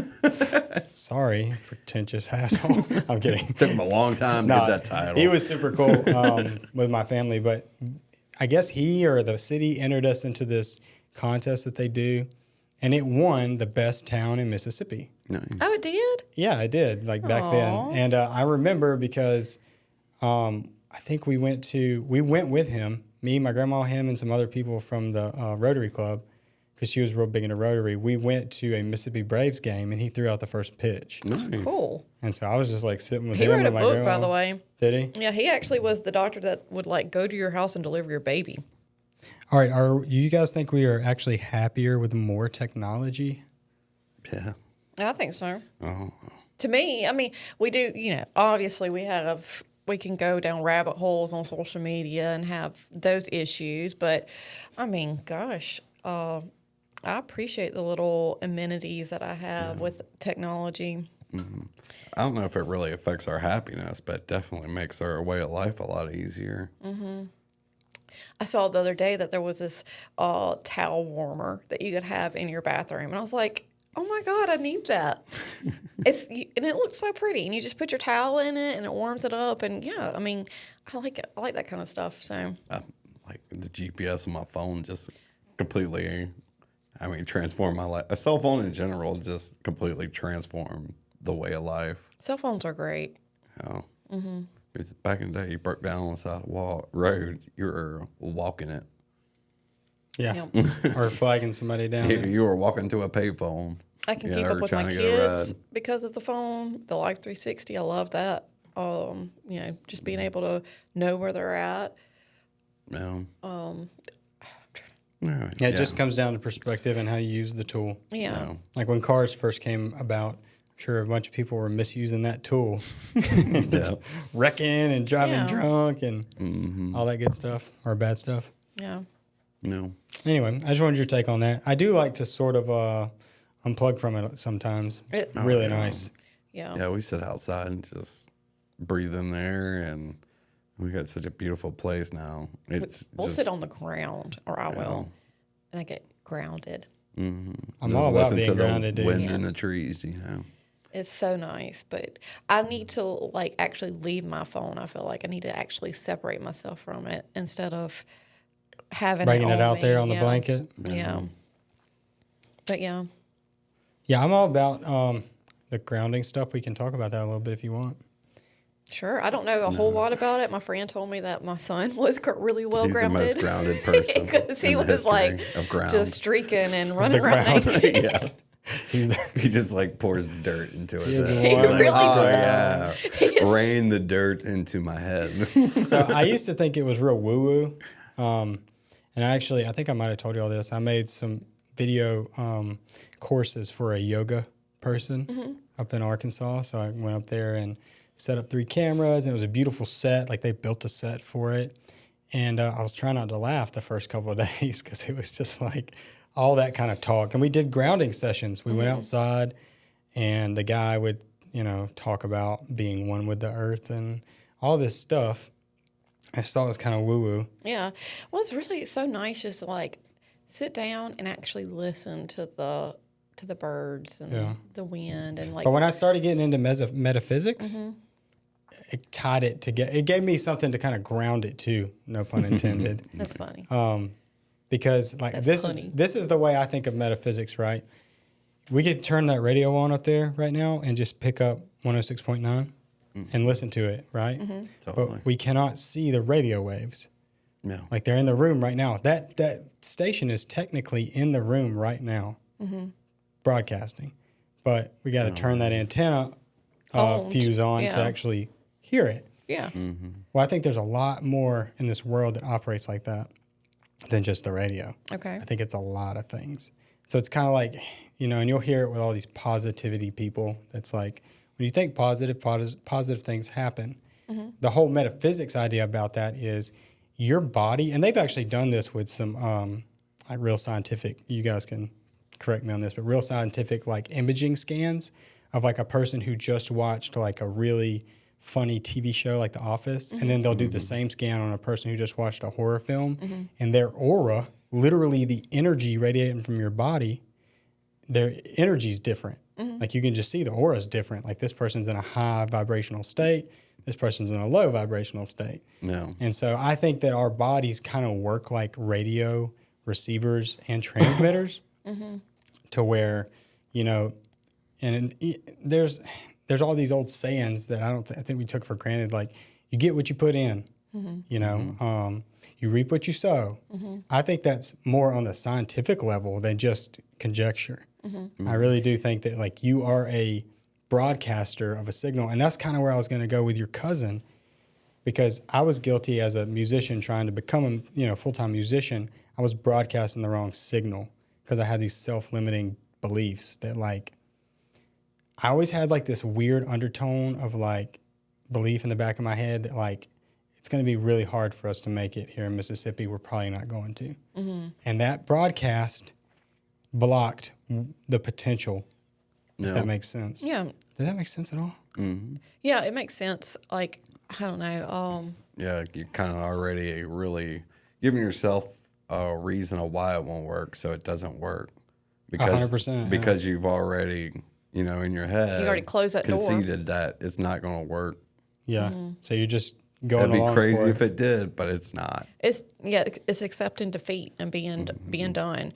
But I feel like that also, like whenever you surround yourself with good people or bad people, that kind of stuff also affects you, and you do kind of like adapt their kind of energies as well. Yeah, I feel 100%. like goals really fall into that same kind of thing, because instead of like thinking like this is not going to work, if you actually give yourself a goal, like I want to be playing in front of 500 people, like that's my goal. How do I make that happen? Yeah. And then you make it there and you say, okay, well, how do I get in front of 50,000 people? You know what I mean? You just keep moving your goalposts. Yep. But you always have like one specific thing you're really working towards, and it feels like the whole universe just conspires to help you out. Yeah, y'all should look into Neville Goddard. He was like this. He taught metaphysics basically like back in the 40s and 50s, but he does this thing called the ladder experiment. I'll tell you about the ladder experiment, but do y'all ever like be talking about somebody that you haven't really talked about in a long time or even thought about in a long time, and then like the next day you either see them or they call you? I've had weird stuff like that. 10 minutes afterwards. Yeah. Okay, so wild. him and Einstein and all these people I was talking to you about before we started recording, their belief was that the world is mostly empty space, which is another mind F. But it's all just particles, and they're technically all connected. Like nothing is actually separate. I mean, I'm going to go down a rabbit hole here. But that's why whenever it's like sending out a signal. You send out a radio signal, and this happened to me yesterday when I talked to y'all about it in the overtime. But I was talking to my wife about this particular person, and like I wonder how they're doing. Next thing we know, we get a call and text. They're not doing very good, and they need some help. Just like that. And I was like, Wow. okay. Yeah. That's crazy. But there's he might have been broadcasting a signal from his consciousness of like, man, I should really reach out to these two people. And then we were thinking about it. So it was like, it's a little bit of telepathy in a way. But the ladder experiment, y'all should try it because I've done it. And maybe it's because it's a ladder. But what he taught was people were basically calling his shit on it, especially back in those days. He had to do all of his like sessions, and he would just have like a bunch of people teaching him this stuff in the back of a theater, kind of like underground, like just because it was like taboo. Yeah. But take 5 minutes one day. You can put your headphones on, listen to some music, like instrumental music, but think about a ladder, like just a ladder. The shape of it, it could be an A-frame, it could be a leaning ladder, any kind of ladder. Just think about it for 5 minutes. Put all your attention on it, all of it. And then walk away and be done. And then see, kind of like your phone call that comes 10 minutes later, you're either going to have to touch a ladder, use a ladder is going to fall on you. Like the ladder is going to come into your reality because of how much attention you put on it. I want to try that. It is trippy. Yeah. Okay. Now it might be such a common thing that like that's why it makes it easy to conduct the experiments, because there's a lot of, you just don't realize how many ladders there are, and now that you're thinking about them, you're going to see them. Yeah. You see what I'm saying? Yeah. There's that argument, but it's like whenever you're pregnant and you're like, everybody's pregnant. Oh my gosh. Go ahead. Anyway, so that's anyway. Well, go they ahead, already John. like proved in science that I think atoms or particles, they react totally different whether they're being observed or not observed. That's it. So that's so wild. Like, you know, what atoms react this way to form a shoe. Whenever you're not looking at it, it could not be a shoe anymore. It could just be. Wrap your head around that. That's big ass. really wild. Yeah. The simulation theory. Yeah, it's so wild. But yeah, I think there's more truth to it though than what our textbooks would have told us. Yeah. Maybe our grandchildren's textbooks are going to and that's shed some one light. of the most common like philosophy things is if a tree falls in the wood, does it make a sound? Like, who knows? It might not even be a tree in the woods if nobody's looking or listening. Yeah, and there's some guys in I don't know where. I think it's up north, like New Jersey or something. They have a research institute there, and it's literally like a shop like this. It's not like a white coat lab. It's like some ruffian. Thanks. Yeah. No, I just mean like it's cool. Like you should look into them. But they started doing this thing with DMT where they would take DMT and then look at a laser. Like they have these special lasers that will hit the wall, and it sounds crazy, but they would look into the laser and after a few minutes start seeing code, like ones and zeros. And they were like, well, that's crazy. I must be crazy. But then they had like hundreds of people do it. Take the DMT, sit in the room, look at the laser that's hitting the wall, and they all see code on the other side. And so that they're doing a lot of like work in this space of figuring out if it's actually, I mean, I think it is like a simulation personally. Could be, yeah. Yeah, that's just my opinion. It's a fun opinion. Statistically speaking. Yeah. I think anything is possible, and that could very well be one of the things. Yes. But I got really into that for a while, and I still am. In fact, if I pull out this other book I got in here, it's on like shadow work. But I got really into taking, it's so funny too, because my friend Dakota would call me in the mornings to like chat about something. And he'd be like, what are you doing? I was like, meditating in a tree. I would literally be in a tree, like this is like 4 months ago. Yeah. But I started like doing the ladder experiment with other stuff. Like I would do the ladder experiment with, say, a big client. Like I want to do some work for somebody who's like at this level of their career, and they're able to pay X amount of money, and it's going to be this type of project. And I would just imagine that in my head over and over and over. And this is something they've been doing in sports psychology for a long time. Like Michael Jordan is known for the day of or the day before the game, he would get in these like meditative states and imagine exactly how the game was going to play out and how he was going to hit the winning three. Yeah. And then he would say the next day, it played out exactly the way I thought about it. Yeah. So I don't know. There's like stories of Larry Bird doing that to people he was playing against. He would just like walk up to the bench and he's like, look, because last shot of the game is going to be me coming across here and hitting a jump right on you, and you ain't going to be able to do a damn thing about it. And it would happen just like he said, even though they knew it was coming, they couldn't stop it. Yeah, it's crazy, dude. That's Sports, cool. Tiger Woods was a big one too. Yeah, and Phil Mickelson in golf, they would always say, what's your secret? And he would say, to be honest, it's visualization. Yeah. Tiger Woods would do these same meditative type things where he would literally just sit in a quiet place and imagine how he wanted the golf tournament to go for hours or whatever. And Phil Mickelson would do the same thing on the tee box or before a shot. He'd walk back, look at the ball, and he would imagine, he would see the ball fly and land on the part of the green he wanted it. And to this day, he says, like, that's my biggest secret. Like, once you learn how to swing, that's it. You know how to swing. But now you got to get the ball where you want it to go. And his big thing was he would see it happening before it does. And I can tell you now, I have this journal. I don't know. Y'all can see it. But this is every single day. I just fill up one page. And it's a ladder experiment over and over. And almost everything in this book has just come to fruition. That's a good idea. Call it what you want. They call it journaling. I wonder if it's... Or no, scripting. Scripting. You're like scripting your own movie. Destiny. Yeah. Is prayer similar? Like, Can you say that prayer is basically the same thing, like praying for something so hard? I'd know something that happened for us that was done about that way. Oh my God, yeah. The house we live in today. Yeah, that was wild, actually. We seen that house like 4 years ago, and we were like, how great would it be to raise a family And you here? saw it in your mind, I bet. You saw the kids we running. even at the time said there's no way we'd ever be able to. We did dismiss it. Yeah. And I was like, it's never going to work out to where at the time that we need a house, that this house is going to be available, or we're even going to be able to be at that level to afford it. But it just came together. And when things like magic.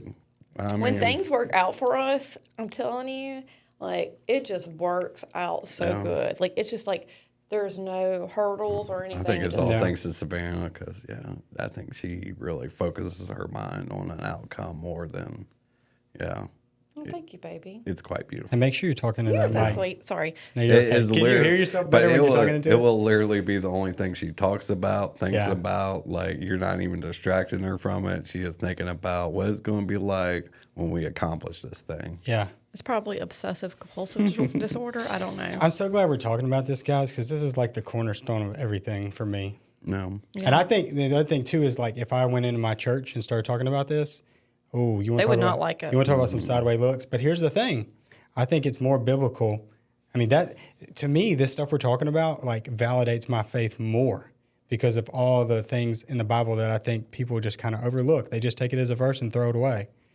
Like, what you sow, you shall reap. Also, do not be transformed by the ways of this world, but be be changed by the renewing of your mind. I think he's saying what we're saying. Yeah. Your mind controls your reality, not what's going on in your life. Like there could be stuff you don't like in your life, and that's good actually. They call it contrast, because once you see what you don't like, you can then you can turn internally and start imagining and working on the stuff you do like, and that's obviously going to affect your actions. You can't sit on the couch and just think of $1 million coming by Amazon, but and I always relate it to. Look around. Nothing in here was created or exist before starting in the mind of someone. Yeah. Nothing. And really, like, a lot of people don't know it, but, like, inspiration doesn't just hit you when you're sitting on the couch. It hits you when you got your hands doing something. 100%. It doesn't even matter what it is you're doing, but you have to be doing something to get inspiration. I always felt like nobody's just sitting around one day and like, oh, yeah, I should start doing this. You're like mowing the grass. They were or already whatever. doing something else, and was like, wow, this would be way better than what I'm doing right now. Or this would be great for this situation that I'm in. Like, and that's when people invent stuff, like a lot of people think like it goes inspiration then action, and it's actually reverse. Like you got to have action in order to have inspiration. Yeah, no, I totally agree. And it all builds on itself. Yeah. I guess more and more and more. Mm-hmm. But my routine, and I need to get back to it, and I'm going to get back to it because now of this space, thank you. It's just like hard with kids. Mm-hmm. Oh, I know. I feel like I don't.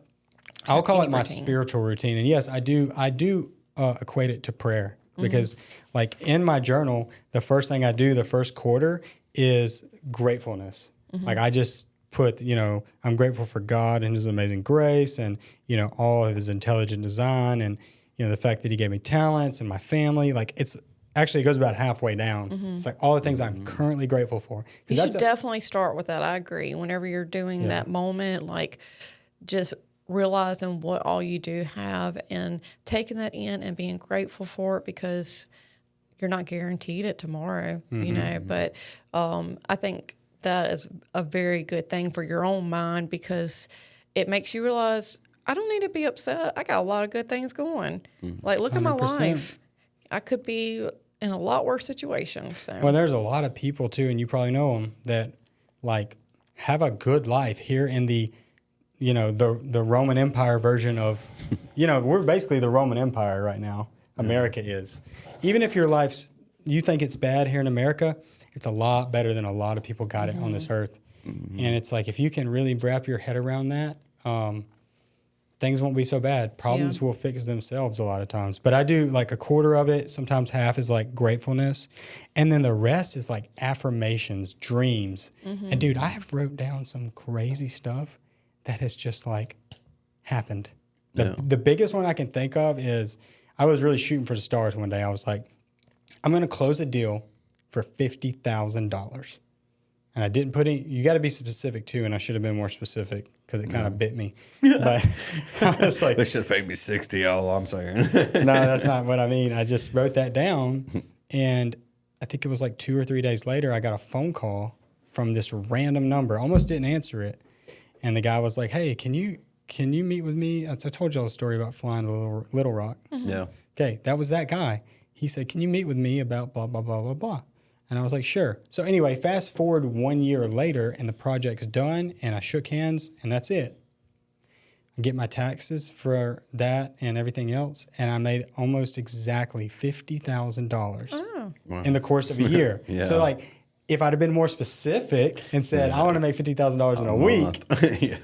No, you see what I'm saying? And that's what Neville Goddard, I don't know if y'all ever heard of Think and Grow Rich, the book by Napoleon Hill. I haven't. It's probably the #1 book. I mean, it sounds like it's about like finances. It's really not. It's about metaphysics and how you can like Changing your mindset. changing your mindset. But Napoleon Hill, he talks about that, being specific. He's like, because if you're not specific, you're going to leave a bunch of open-ended parts of your, they call it, man, I hate the word manifestation, by the way. No. I don't know why, I just hear it too much. But you're leaving all that open. Be very specific. And I've been doing that with this blues thing, too. I've been writing down exactly kind of my vision for it and not leaving any space, or trying not to. If there's a good open-ended thing, I will leave it.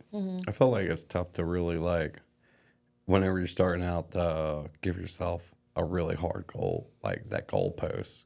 Because I know, like, back in the day with our coffee shop, we were like, we got to make $300 a day in order to match what I made on the road, which, after everything comes out, it's a lot less. Yeah. It's not nowhere near what I was really making doing construction.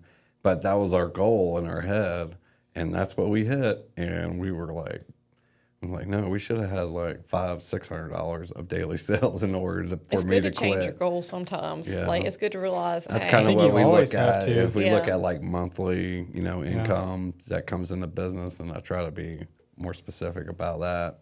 Yeah, I agree with John. Like, your goal should pretty much be changing as fast as you're achieving it. Oh yeah. Once it's achieved, okay, where do we need to go next? Once it's achieved, where do you need to go next? Yeah. And that's probably the story of businesses who do have like a rise, and then they stay right there. Peavey. Yeah. I can't think of a better example. Peavey rose so quickly in the 40, 50 years or whatever, and then they just didn't have the direction at the very top. Like, they didn't have that youthful direction of like where they were going next. Yeah. And They didn't want to move the goalposts. they They didn't want to challenge themselves. Yeah. And there's more. another additive, I guess, of like, you're never stagnant. There's no such thing as being stagnant. You're either going forward or backwards. Yeah. And if you think, I'm just going to be stagnant, stay right here, Yeah, if you're not you're going to go growing, you're backwards. dying. Exactly. That's what I was trying to get the point across to the teenagers when they came for the field trip. I was saying, you've got to be good with change. You have to change.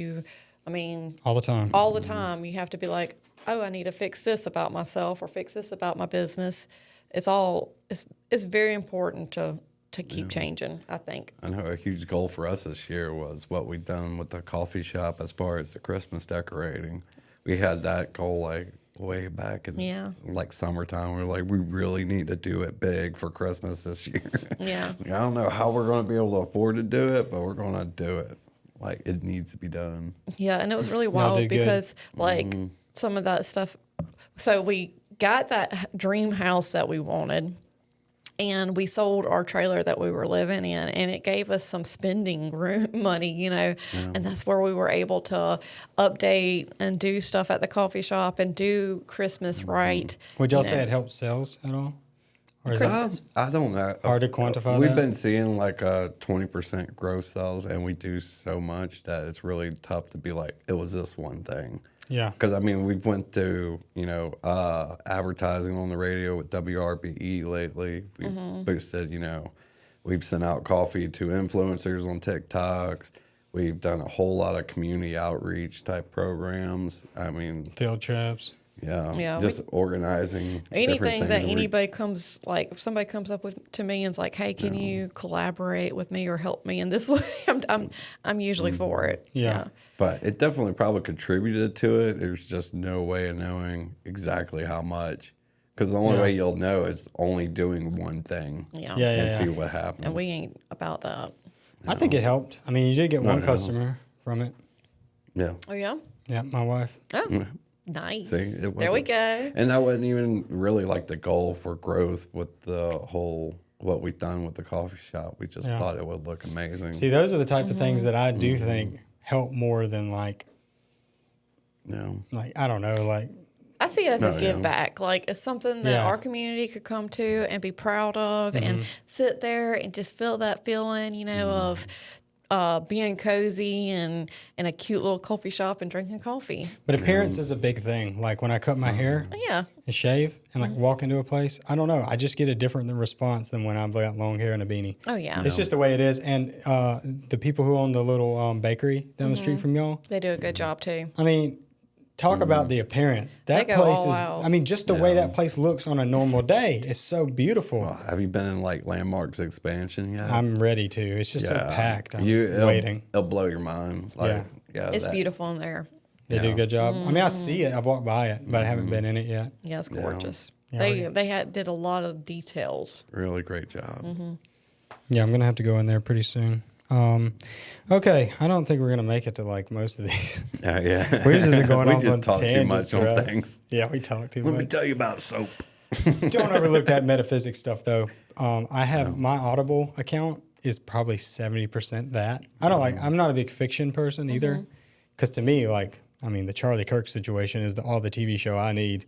You know, following that. Yeah. But stuff like that, like, there's so much going on the planet that, like, Yeah. I don't know. I You do should- love. I just finished Stranger Things, so I mean, I'm kind of being hypocritical here. Have you ever read that book, The Alchemist?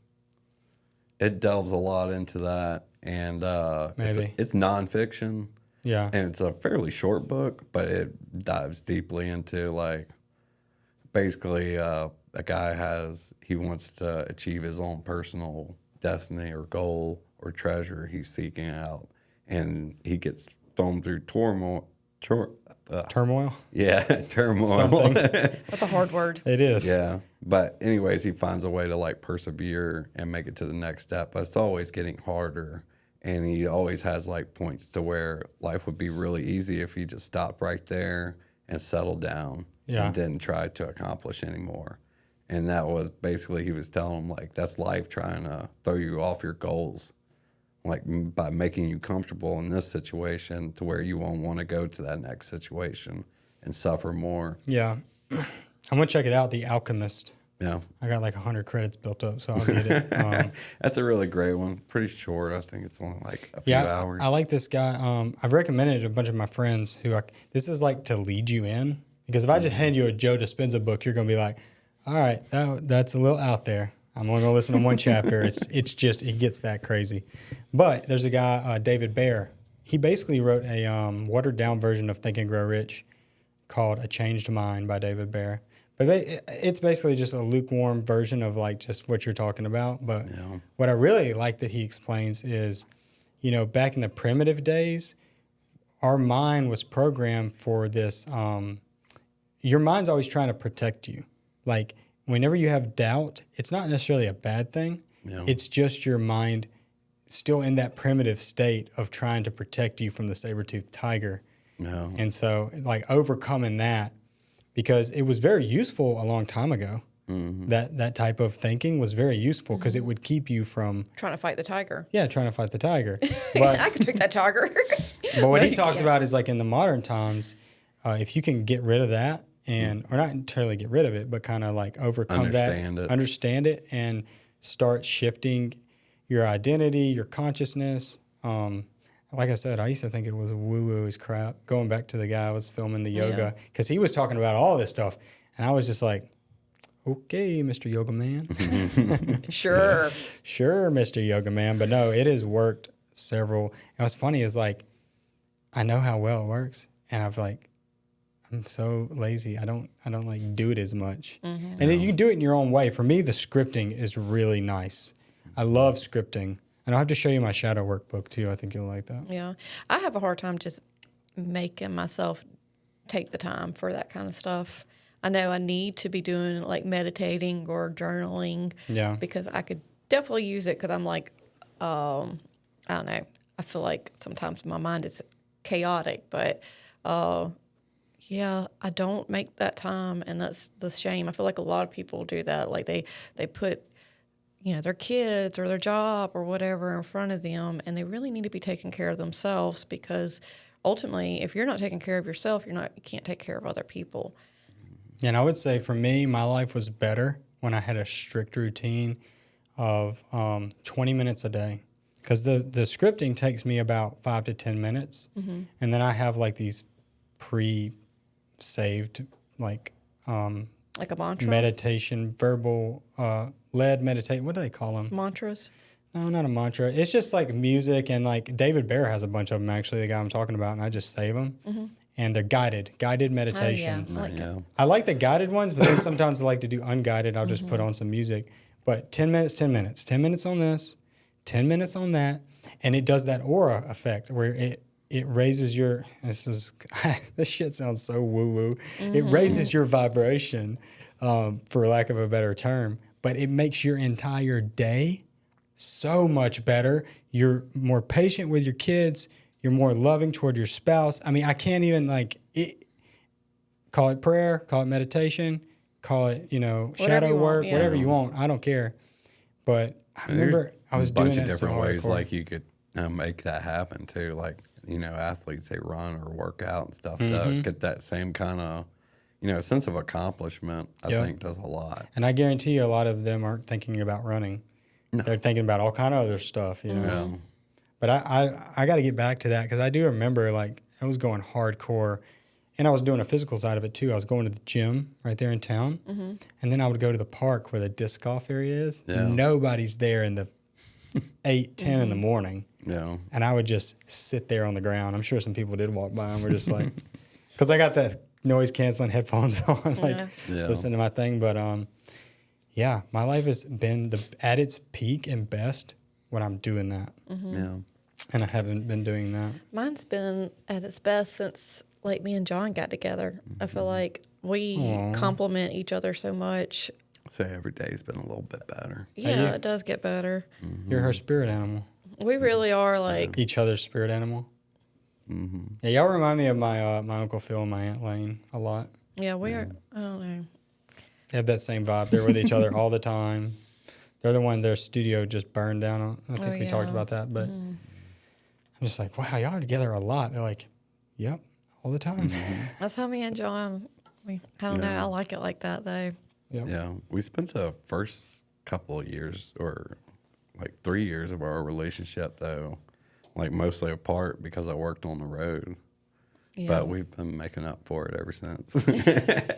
Big time. We definitely was, but we worked I'm so thankful hard because to you're get no there. longer in this office. We back then we'd only see each other for, I get home Friday nights at about 10 o'clock and leave Monday mornings at 3 a.m. Yeah. So that time between was all we had together, other than on the phone. How long do y'all think we've been recording? Oh, an hour and 22 minutes. An hour and 40. 42. Wow. Look at you. I'm telepathic over here. I seen that 22 behind you, and I was like, well, maybe start at 9. Yeah. I don't know. I was just curious.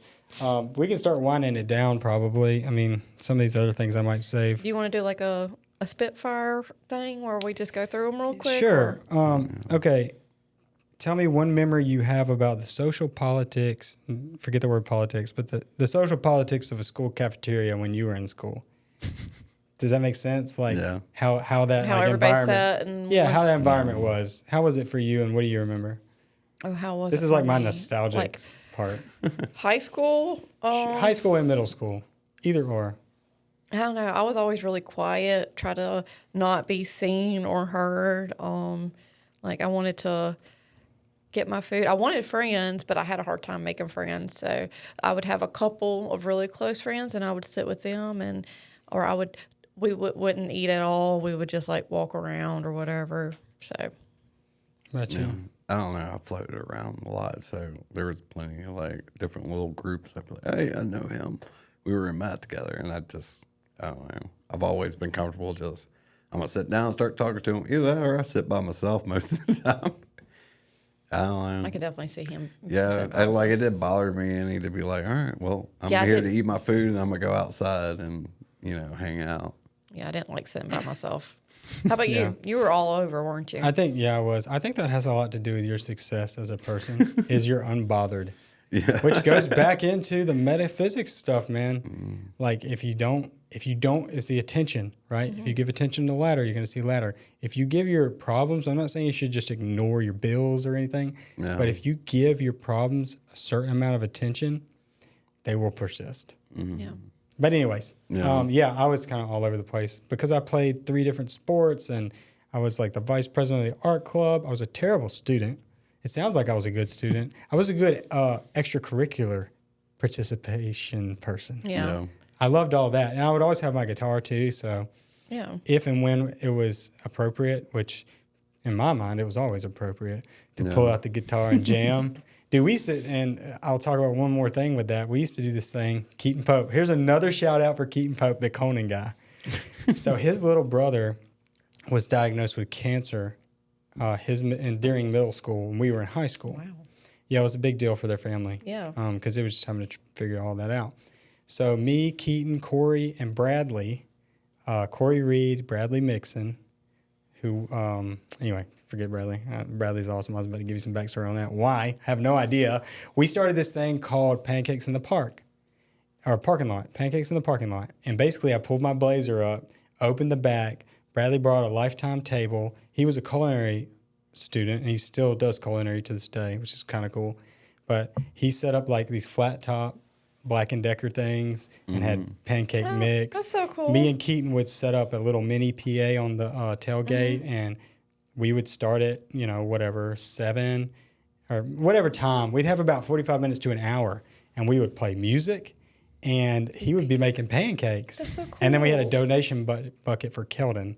Oh. And we did that for weeks. Really? Probably 2 weeks. Yeah. And then this is a crazy story. My mom is still livid about it. We get called to the office one morning after. We would always pack everything up and be in class. And a lot of people are going to remember this because it was like a swarm of people hanging out. But we get called into the office and we are being suspended because of pancakes in the parking lot. Are you serious? Oh. And the explanation we were given, I'm not even going to say the principal was at the time. I mean, he was like a fly-by-night guy. He was like principal 2 years and off to Biloxi, whatever. One of those guys. If you said his name, I would know. Hurley. Boom. There he is. He was crazy. Mr. Hurley pulled us in our office. And you remember Mr. Williams? Super cool pastor. Like, he was my rock in high school. Yeah, he was great. He was great. He was the one who kind of helped mend the situation later. But we were being told that we were being expelled. Or suspended, whatever. It was a temporary thing. It wasn't for the rest of the year. Yeah. And then we had to leave that day. We had to leave.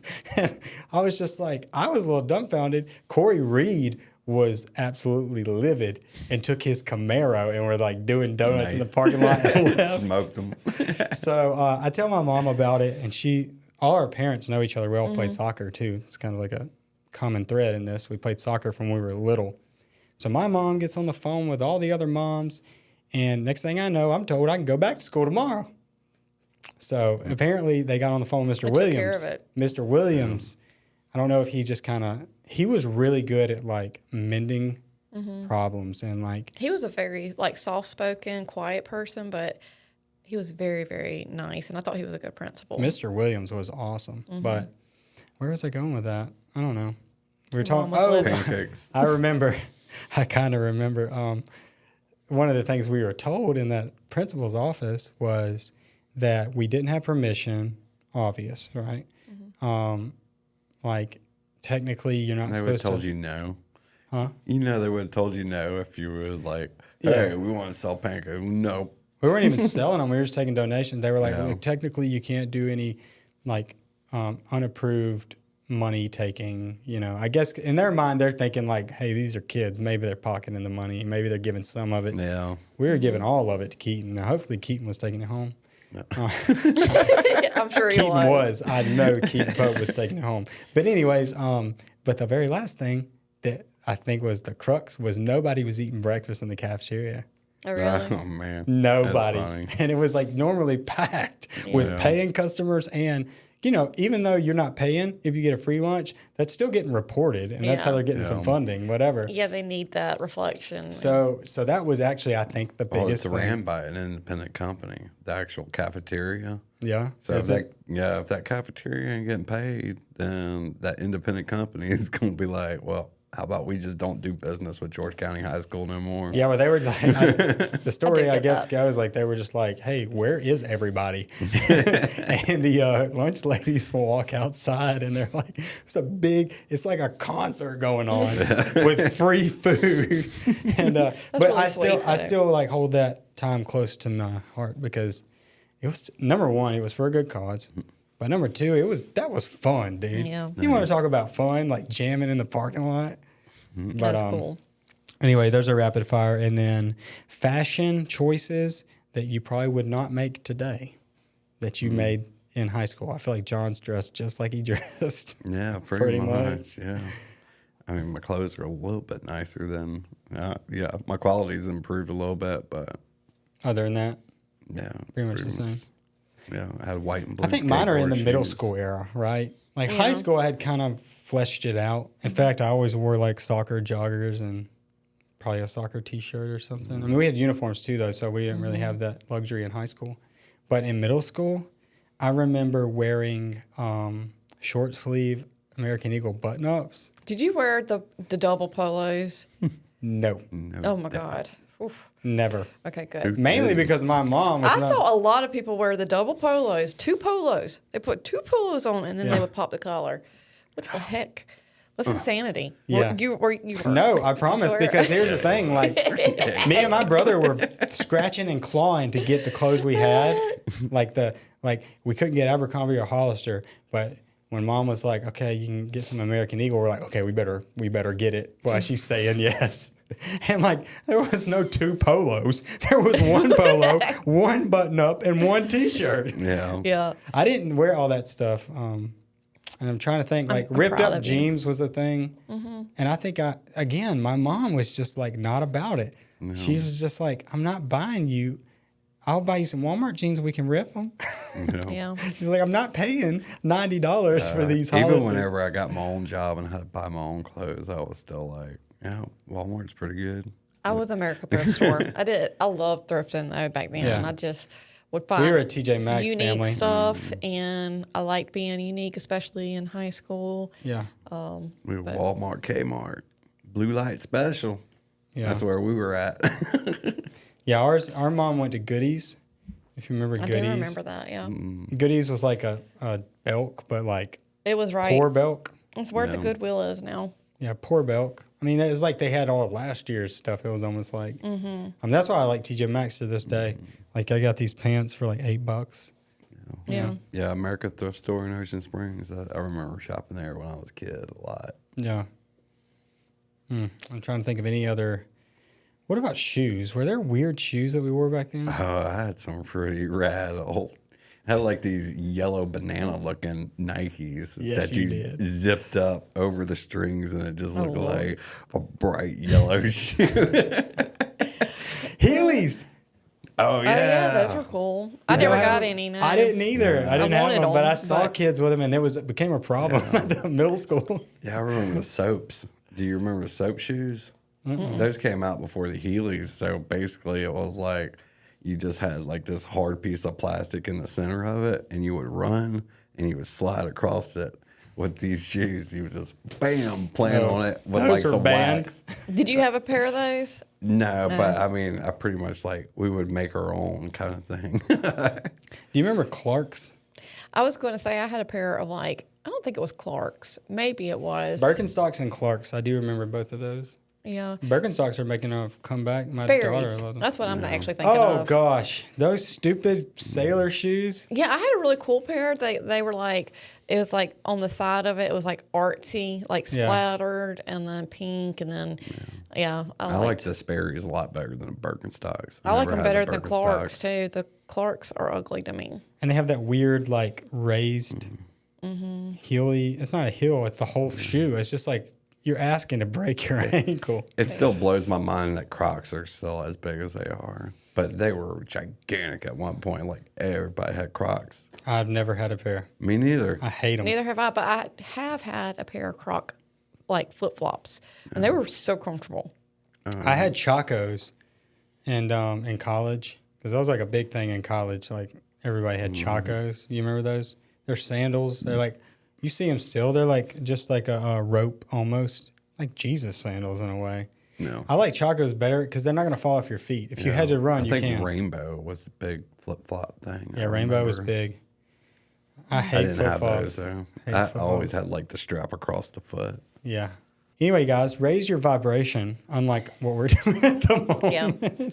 Also, we want you to tell us if you would like if is there any questions that you might have that we would like to address? What or, do you want to talk about? Yeah, what do y'all want to talk about? And what about what if we did live, like TikTok live while we're doing this? What do y'all think about that as well? So let us know what you think. We want to be something good for y'all to watch. Absolutely. Goodbye. Bye. ApossumCoffeeCompany.com. Goodbye. Like and share.